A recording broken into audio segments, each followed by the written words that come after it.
Okay, second video. Two. We gonna talk about, and I know y'all confused as hell, like, what the hell she talking about with this 300? I didn't even realize it until I thought about it. Like, I had like 3 or 4 narcs with this 300, and when I'm saying 300, I'm talking about money. I'm talking about money. And I remember I had this fake ass friend that was with a knock, and the knock turned her into a knock. But at the time, we were friends. And if she would have just like really been honest and really explained to me what she was going through, I probably would have understood. But she was just in so far gone because the narc then burnt her up, and she was just happy that the narc was not bothering her, so it didn't matter if it was you. Hey, baby. She didn't matter. I mean, she didn't mind if the narc wasn't bothering her, as long as the narc was occupied. And even if you were just somebody that wasn't on anything, she was hoping that she could bomb the narc off on you. Yep. But let's get into the 300. So I remember that I was friends with her, and by this time she was so far gone because she had spent over 20 something years with the knock. And she she would borrow $300 from me every week. Every week she would borrow $300 because the narc was financially abusing her. So she wasn't working or whatever, and she would borrow this money so she can go get her to go back home and deal with the knock.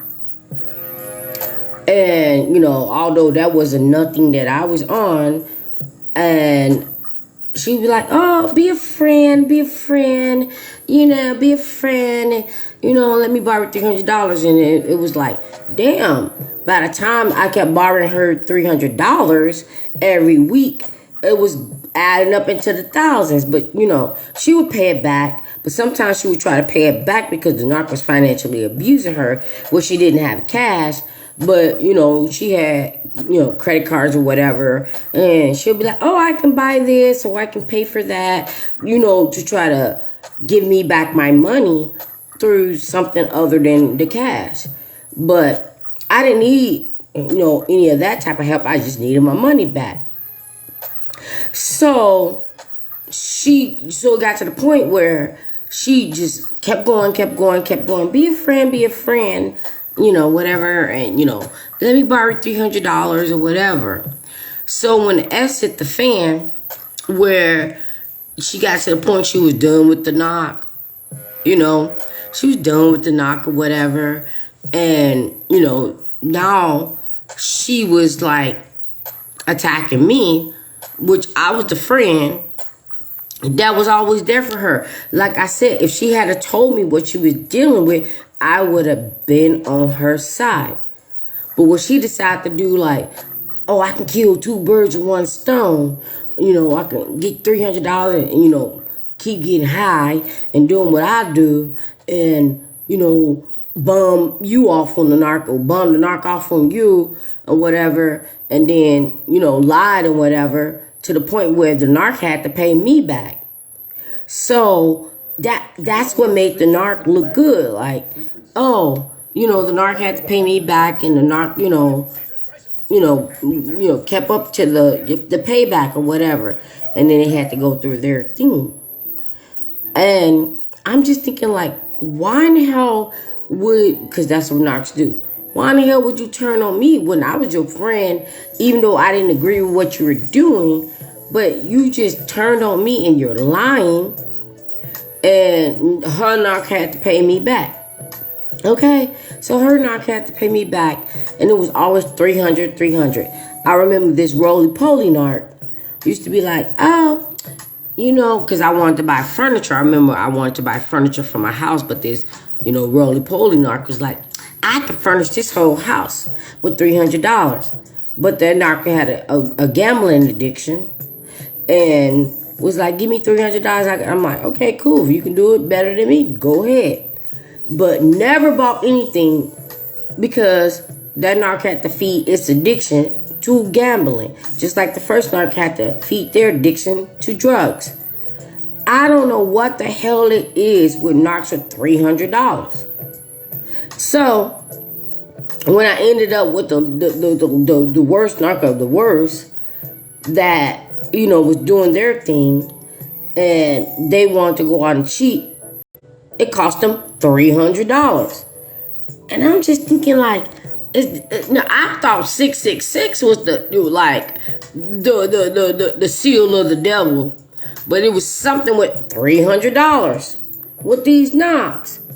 They $300. They were thinking like, oh, this can pay for my happiness and I'll be cool with $300.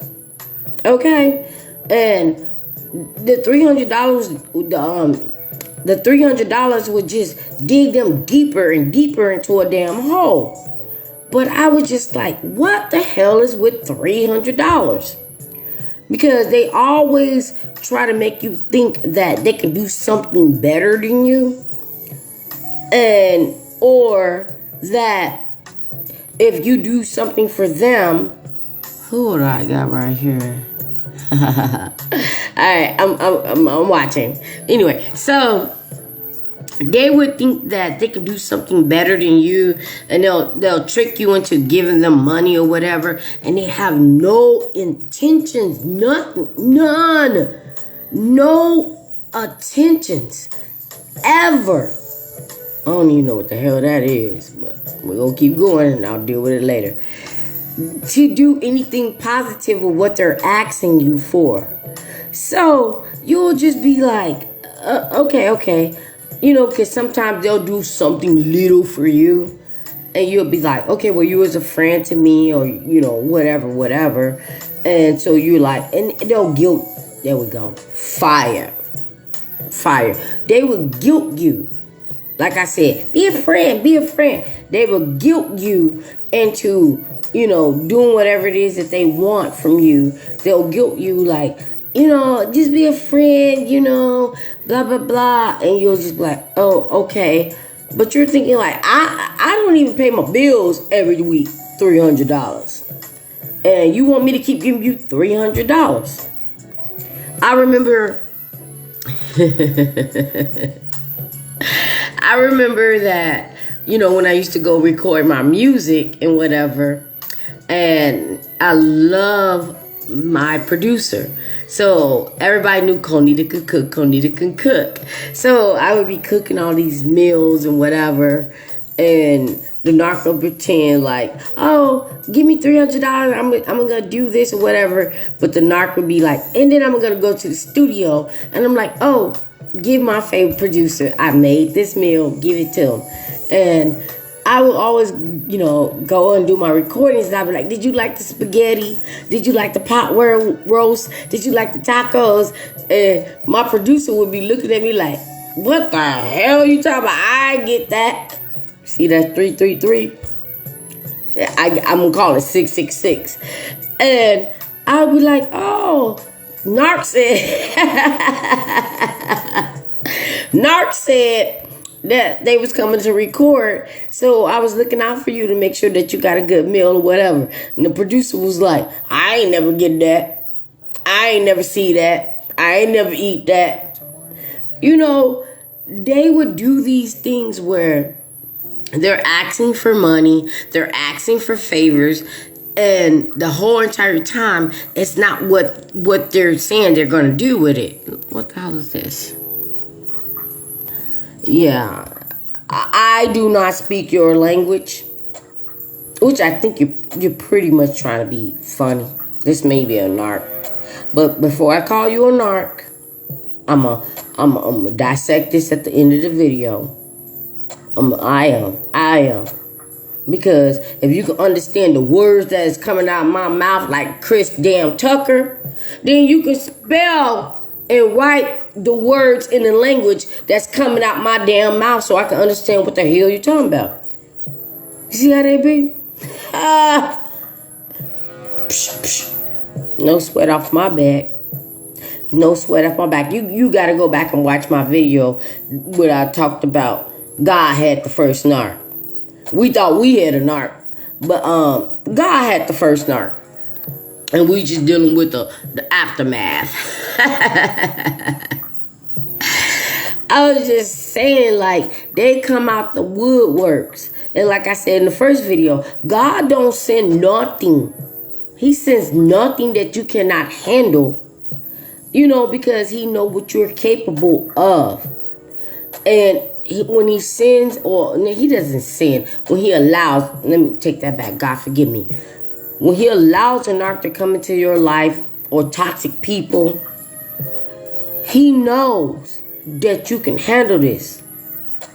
And he is allowing it to happen so you can learn your lesson, pretty much, so that you can learn your lesson. Okay? And I'm like this fun-loving person, and I don't judge people, whatever. If I get along with you, I get along with you. But I'm a whole different person now after being narc-aware. It's going to take a whole bunch of for you to get up in my circle. I only have like on my 5 fingers some of the people before and after the narc that's still in my circle, because I know that they are God sent, just like you. I talked about this video before when the narc always try to infiltrate your family members and your friends to turn them against you. And if it works, they was never pro you. They was happy to join on to the smear campaign and dragging you wagging with somebody they don't even know. They don't even know. But when the narc has people in their corner that know that they are a narc, and you are, a really good person, they discard the damn narc. So I talked about this in another video. When I won't say infiltrate, but when the narc expected everybody that they introduced you to be on their team once you're done, and that person decides that's like, I'm cool on you, narc, I like this person, they be feeling some type of way. They be feeling some type of way. Because I guarantee you that I know I met at least one person through a narc that is still here. Pro Conita. Love me. I love them. And the narc is gone. And mad. Because they expect. Because I remember the narcs would be like, I thought you was my friend. Why do you like her so much? That doesn't even really matter. God did his thing. Because they was tired of your ass. They was tired of the narc. And the narc think that because they known you first, that you belong to them. But when you tired, it's a wrap. It's a done. When you're tired of their stupid ish and listen to the same old story, she was crazy, he was crazy, blah, blah, blah. And they're just like, damn, every time you get in a new relationship, somebody crazy, maybe it's your ass that's crazy. Maybe it's your ass that's crazy.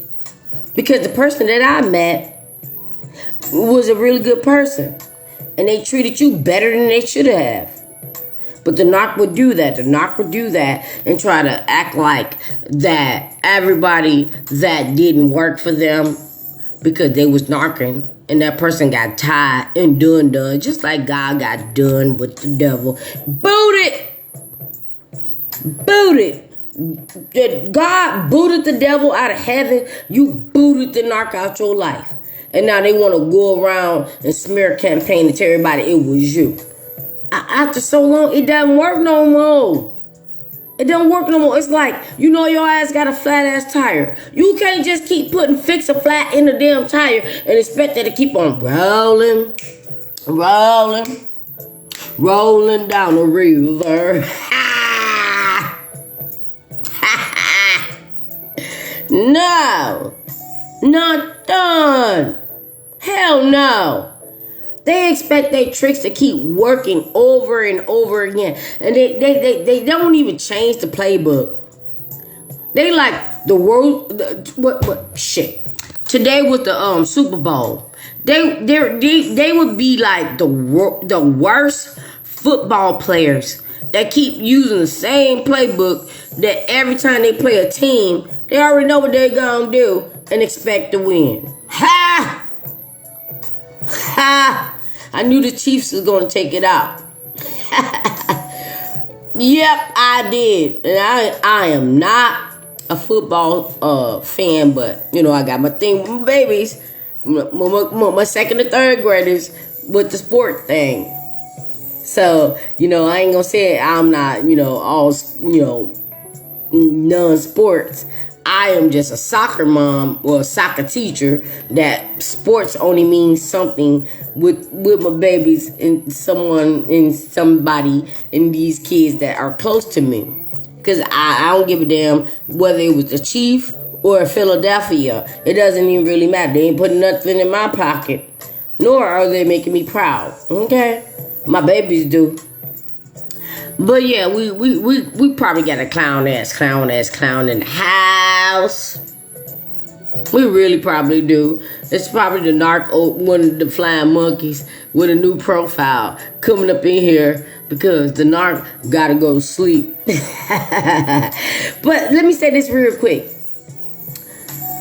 I was thinking about the narc longest relationship, and they be having relationships 10, 20, 30 years long. And I'm thinking like, you could have been someone that would have been with them 1, 2, 3, 4, 5, 6 years. And you couldn't deal with them. And you think like, how in the hell you just did a 20 stretch? How you did a 30 stretch with this crazy ass person? Waking up every day to their morning ritual. Waking up dealing with their raging. Waking up figuring out if they're cheating. Waking up feeling like they stole something.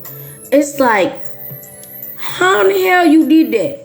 I know that this one person that dealt with a narc over 20-something years, that narc drove your ass crazy in the first 5 years, and then you did another 15.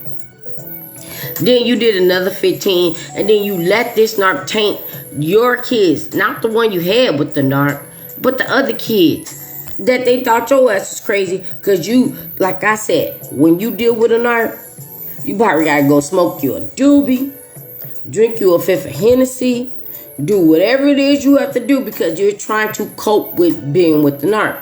And the narc is going to use that to make everybody think it's you. But they drove you to that. And then you allow this narc to turn your own kids against you and all this other stuff because you could have just told everybody what the hell was going on. And if you did tell somebody what was going on and they didn't believe you, cut them, boot them, just like God did Satan, the most beautiful angel in heaven. And when God knew that it was a knock, boop. But they would turn your own family, friends, and everybody against you, especially if the devil got a hold on you. But the devil don't have to keep a hold on you. You can always go back to God. But they mess you up so much mentally, you just got to go grab something to cope. And that's why I was talking about the 300. The 300. This person probably never ever did drugs, never smoked a cigarette, never drank a drink. But dealing 20-something years with the damn knock, they did all that. Knock did it too, but when the devil is inside the narc, they know how to function. They like, I don't know what you call it, but they know how to function with all those things going on, and nobody can ever, detect it. Nobody can ever detect it because they can function being done off coke with a 300. Got a trick with a 300. gambling with their 300, buying drinks with their 300, doing whatever with their 300. What the hell is with them with 300? 300 can buy them anything. People will sell their damn soul for 300. 300? What the hell is that? You gonna sell your whole entire soul for 300? I don't know what the hell it is with narcs and 300. Gambling, drugs, sex workers, alcohol. It's just something. They might even drive a 300. It's just something with them with 300 that make me think sick. Cause they sick. They sick as nasty as hell. So not only that they can mentally, physically, financially, spiritually make you sick. When you're with a narc, you always sick. They cause so many ailments to the point that you are always sick. But then when you're done with them, you're just thinking like, I don't even feel that type of sick no more. I'm not even sick anymore. Because they can make you sick. They're demons. That's what demons do. They make you sick. They make you physically and mentally and spiritually, and financially, emotionally sick. Well, you can't even think no more. Your brain don't work no more. They make your brain sick. They make your brain sick where you can't even think no more. But if God got you out of that, thank Him. Thank Him because you have been blessed. Thank Him. I'd rather be alone. I'd rather be the cat lady. I'd rather be the dog lady. I'd rather be, I don't give a damn lady than to be with a damn knob. I'd rather. They are just so nasty and disgusting. Like, that right there. They are just so nasty and disgusting. And all they want to do is just tear your life down just to make themselves feel better. But they always got to go back to what they know. They always got to go to a pulled out, low-hanging fruit, anything they can grab, anybody that would give them any attention, but they rather have you. You are everything that they wanted, but they got to go back to the dumpster. Fire. They got to go back to the dumpster to grab up whatever they can get after they done just ruined, destroyed, and tore up the best they ever had.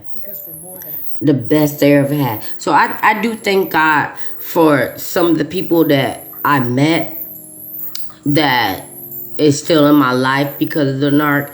I thank the narc for the experience of knowing a narc, dealing with a narc. I thank the narc for getting me back to God.